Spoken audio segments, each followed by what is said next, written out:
एक बार श्रीधर नाम का ब्राह्मण अपनी रूपमती नाम की स्त्री के साथ रहता था। दोनों पति पत्नी बड़े ही धार्मिक प्रवृत्ति के थे। एक बार ब्राह्मण ने अपने माता पिता के श्राद्ध में बड़े बड़े संत मुनियों को भोजन खाने बुलाया।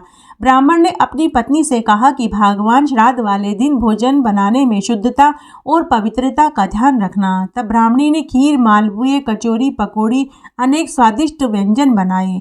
तब पंडित भोजन खा रहे थे। भोजन बनाते बनाते ही ब्राह्मणी को रसवाला आ गई, तो लाजवश उसने यह बात छुपा दी। इस पाप दोष से वह मरने के बाद चांडालिनी की योनि को प्राप्त हो गई। उसे सद्गति नहीं मिली। वह भूख और प्यास से मृत्यु लोक में भटकने लगी। भटकती भटकती वह अपने ही पुत्र के घर पहुंच गई। उस दिन उसका पुत्र एक यज्ञ कर रहा था। पूजा में फूल, मिठाई, मेवे आदि चीजें रखी हुई थी। चांडाली उन्हें खाने लगी तो पुत्र ने उसे मार कर भगा दिया। अपने पुत्र के मुख से कटु वचन सुनकर वह दुखी होकर उस समय तो वहां से चली गई, लेकिन रात्रि में स्वप्न में पुत्र से बोली कि पुत्र, मैं भयानक पीड़ा भोग रही हूँ। पुत्र, मेरा जन्म चांडालिनी की योनि में हुआ है। मैं भूख प्यास से व्याकुल भटक रही हूँ। पुत्र, तुम मुझे मुक्ति दिलवा सकते हो। पुत्र ने स्वप्न में ही कहा कि माँ, आप तो बड़ी ही धार्मिक प्रवृत्ति की थी, सभी तरह के व्रत, उपवास, दान धर्म करती थी, फिर किस पापदोष से आपको यह दंड भोगना पड़ा।